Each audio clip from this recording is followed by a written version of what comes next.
Your self यानी interview में आप अपने बारे में इंग्लिश में कैसे बताएंगे। दोस्तों, जब कभी भी हम इंटरव्यू के लिए जाते हैं और अगर वहाँ इंटरव्यू इंग्लिश में होता है तो हम सोच में पड़ जाते हैं कि शुरू कहाँ से करें और इंटरव्यू में हमें अपने बारे में क्या क्या बताना पड़ता है। और आप सब तो जानते ही हैं, हमारे देश में इंग्लिश को सबसे डिफ़िकल्ट लैंग्वेज माना जाता है। लेकिन मैं ये दावे से कह सकता हूँ, अगर आज का वीडियो आप पूरा अंत तक देख लिया तो कोई भी इंटरव्यू आपको एकदम आसान लगने लगेगा। तो आइए शुरू से एकदम शुरुआत करते हैं। शुरू से शुरुआत इसलिए बोला क्योंकि देखते हैं सबसे पहले इंटरव्यू में क्या बोला जाता है, या कोई भी आपसे पूछ ले इंग्लिश में अपने बारे में बताइए तो हम लोग क्या कहेंगे। आइए एकदम जीरो से शुरुआत करते हैं, जहां से इंटरव्यू की शुरुआत होती है। तो हम लोग इसे कई चरणों में बांटेंगे। तो सबसे पहले क्या होता है, हमें ग्रीट करना होता है जिसे कहते हैं अभिवादन। उसके बाद अपना नाम बताना होता है, प्लेस यानी स्थान के बारे में बताना होता है, आप कहाँ से हैं, कहाँ पर आपका जन्म हुआ है। आगे आता है अपना नंबर। इसके बाद फैमिली के बारे में यानी परिवार के बारे में आपको बताना है। फिर क्वालिफ़िकेशन के बारे में बताना है, अपनी योग्यता के बारे में। उसके बाद नंबर आता है एक्सपीरियंस यानी आपको किस चीज़ में अनुभव है। उसके बाद नंबर आता है पसंद यानी हॉबी का, आपकी हॉबी क्या है, आपकी पसंद क्या है, किस चीज़ में आपकी रुचि है। आखिरी में नंबर आता है इंड।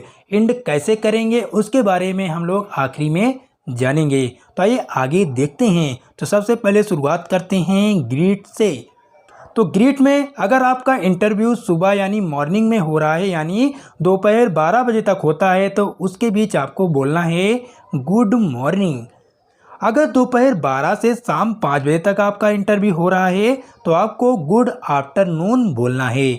और अगर आपका इंटरव्यू शाम 5 से रात 8 बजे तक होता है तो आपको गुड इवनिंग कहना है। नाइट में तो इंटरव्यू हो नहीं सकता, इसलिए नाइट नहीं कहेंगे। इसके बाद दोस्तों आपको अपना नाम बताना है। आप नाम कैसे, 3 तरीके से अपना नाम बता सकते हैं। देखो कि पहला तरीका है माई नेम इज आनंद सिंह, ऐसा बोल सकते हैं। या फिर कह सकते हैं आई एम कविता वर्मा। या फिर ये भी आप कह सकते हैं दिस इज संदीप पांड्या। लेकिन दोस्तों सबसे अच्छा रहेगा अगर आप बोलेंगे माई नेम इज आनंद सिंह। ये सबसे सुटेबल वर्ड है और ये अच्छा भी रहता है। आगे इसके बाद आपका नंबर आता है अपना प्लेस बताने का, यानी आप कहाँ से हैं। तो आप इसे भी 2 तरीके से बता सकते हैं। पहला तरीका है आई एम फ्रॉम मुंबई, मैं मुंबई से हूँ। या फिर आप लोग कह सकते हैं आई बिलोंग टू लखनऊ, आप ये भी कह सकते हैं। ऐसा भी कह सकते हैं आई बिलोंग टू रांची। तो आप 2 तरीके से बता सकते हैं। लेकिन यहाँ पर ध्यान देने वाली बात दोस्तों यह है, अगर इंटरव्यू उसी शहर में हो रहा हो तो आप कहेंगे मैं भी मुंबई का हूँ, या कहेंगे मैं भी लखनऊ का ही हूँ। ऐसे केस में इटसेल्फ का उपयोग करना पड़ता है आखिरी में। वो कैसे, आगे मैं आपको बताता हूँ। जैसे कि आप कहेंगे I am from Mumbai itself, यानी मैं भी मुंबई का ही हूँ। या फिर आप लोग कहेंगे I belong to Ranchi itself, यानी मैं भी रांची का ही हूँ। इसका मतलब ये हुआ। तो आप लोग दोस्तों इसको एकदम ध्यान से देखना। इसके बाद नंबर आता है दोस्तों अपने परिवार यानी फैमिली के बारे में आप लोग कैसे बताएंगे। In my family apart from my parents I have an elder brother and a younger sister, यानी मेरे परिवार में मेरे माता पिता के अलावा एक बड़ा भाई और एक छोटी बहन है। तो आप लोग ऐसा कह सकते हैं। अगर एक ही भाई है और वो आपसे बड़ा है तब आप कहेंगे in my family apart from my parents I have an elder brother, ऐसा भी कह सकते हैं।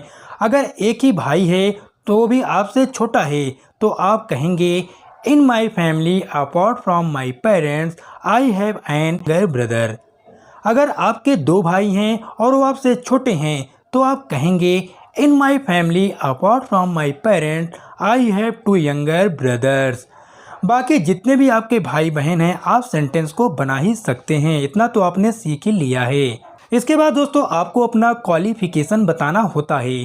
तो आप लोग भी इसे कई तरीके से बता सकते हैं। पहला तरीका है I am in 5th standard, या ये भी कह सकते हैं I M in 6th standard, या कह सकते हैं I M in 7th standard. दोस्तों एक तरीका और भी होता है, आप लोग इसे कह सकते हैं आई एम इन क्लास 5, या फिर I am in class 6, I am in class 7। ऐसा भी कह सकते हैं I M in BA first year, I am a graduate, या ऐसा भी कह सकते हैं I am a post graduate. हाँ दोस्तों, यहाँ मैं आपको एक बात बता दूँ, जब आप 12th के बाद किसी हायर एजुकेशन को कर रहे होते हैं तो हम उसे परसू करना कहते हैं। तब ऐसी सिचुएशन में हम लोग कहेंगे आई एम परसुइंग ग्रेजुएशन, या फिर आई एम परसुइंग BTech, या फिर कह सकते हैं आई एम परसुइंग PhD, यानी आप जो भी कर रहे हैं। एक तरीका और है, ऐसे भी हम लोग कह सकते हैं I am BTech in civil engineering. दोस्तों इसके बाद एडिशनल क्वालिफिकेशन का नंबर आता है। दोस्तों अगर आपके पास कुछ और भी डिग्रियां हैं तो उसके बारे में इस तरह से आप लोग इंटरव्यू में बता सकते हैं, जैसे कि I have done 8 month basic computer course from, यहाँ पर इंस्टीट्यूट का नाम आ जाएगा फ्रॉम के बाद, इन यानी आपने किस ईयर में किया है, यहाँ पर ईयर का नाम आएगा। तो इसे कैसे कहेंगे आइए देखते हैं। I have done 8 month basic computer course from Shankar multimedia in 2021। एक तरीका और है, ऐसे भी हम लोग कह सकते हैं I have done 9 month course, यानी डिप्लोमा या फिर ट्रेनिंग व कुछ भी हो सकता है। ऑन कोर्स का नाम आएगा, फ्रॉम इंस्टीट्यूट का नाम आएगा, इन ईयर का नाम आ जाएगा, किस ईयर में किया है। तो इसे एक सेंटेंस में हम लोग बोल के देखते हैं। I have done 9 month course on BCA from KP classes in 2021। कैसे कहेंगे? I have done 9 month diploma on BCA from KP classes in 2021। I have done 9 month training on BCA from KP classes in 2021। ऐसे भी आप लोग कह सकते हैं। इसके बाद दोस्तों नंबर आता है अपना एक्सपीरियंस शेयर करने का, यानी आपका किस चीज़ में एक्सपीरियंस है, यानी अनुभव है, उसे हम लोग कैसे बताएंगे आइए देखते हैं। दोस्तों अगर किसी काम का आपके पास अनुभव नहीं है तो आप लोग कहेंगे आई एम अ फ्रेशर, मैं अभी फ्रेशर हूँ, मुझे किसी चीज़ की जानकारी नहीं है, मैं नया हूँ। अगर किसी काम का एक्सपीरियंस है तो आप लोग कहेंगे जितने ईयर का एक्सपीरियंस हो, यहाँ पर मैंने 3 ईयर लिखा है और 2 ईयर हो सकता है, 1 ईयर हो सकता है, 6 मंथ्स हो सकता है। तो हम लोग कहेंगे I have 3 year experience in work name, यानी वर्क नेम जहाँ पर लिखा है उस काम का नाम आएगा जिस चीज़ में आपको एक्सपीरियंस है। आप लोग ऐसे कह सकते हैं I have 3 year experience in computer software, या फिर आई have 2 year experience in web development. एक तरीके से और भी आप लोग बता सकते हैं I have 4 year experience working with इन, कुछ भी रख सकते हैं आप लोग। आगे आएगा कंपनी का नाम, एज एंड पोजीशन। तो यहाँ पर ए और एन लगा है, उसके बाद पोजीशन लगा है। ए और एन कैसे लगाएंगे आप लोग? अगर वावेल है तो एन हो जाएगा, अगर कॉन्सोनेंट है तो ए लगेगा, यानी AEIOU के साथ एन लगेगा, बाकी के साथ ए लगेगा। तो आइए देखते हैं इसे कैसे कहेंगे। I have 4 year experience working with Nesco as a general manager. और अगर वाबिल है तो उसे कैसे कहेंगे आइए देखते हैं। I have 3 year experience working in Nesco as an officer. दोस्तों इसके बाद नंबर आता है हॉबी बताने का, यानी आपको किस चीज़ में रुचि है, आपकी पसंद क्या है।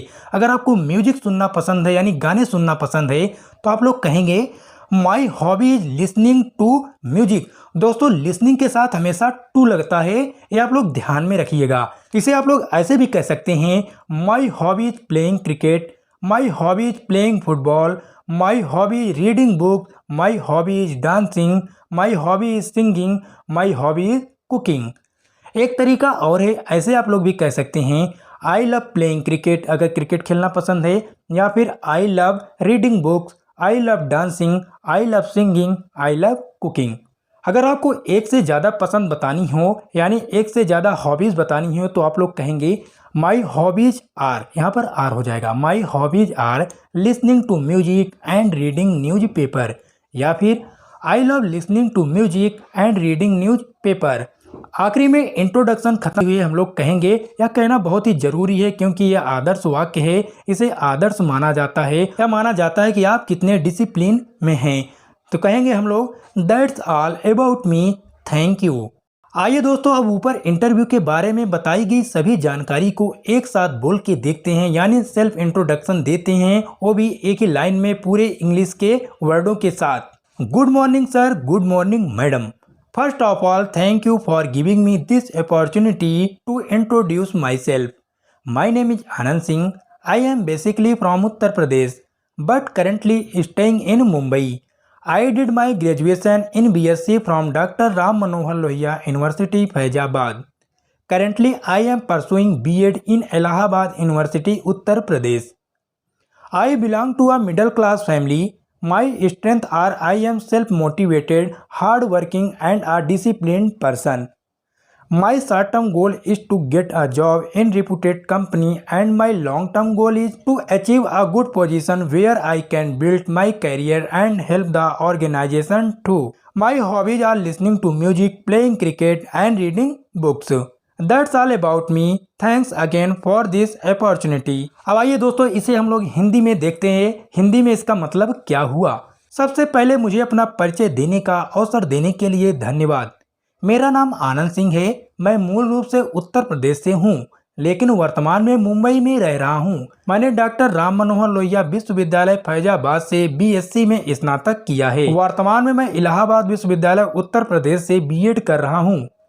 मैं एक मध्यम वर्गीय परिवार से ताल्लुक रखता हूँ। मेरी ताकत मैं स्वयं प्रेरित, मेहनती और अनुशासित व्यक्ति हूँ।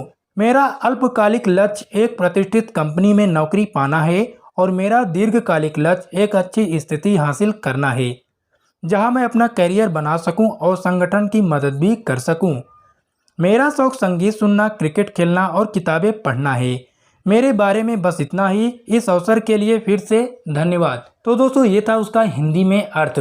तो दोस्तों आशा करता हूँ आज का वीडियो आपको पसंद आया होगा। अगर पसंद आया है तो हमारे चैनल को तुरंत सब्सक्राइब कर दें और वीडियो को लाइक करना मत भूलना। तो मिलते हैं अपनी अगली वीडियो में।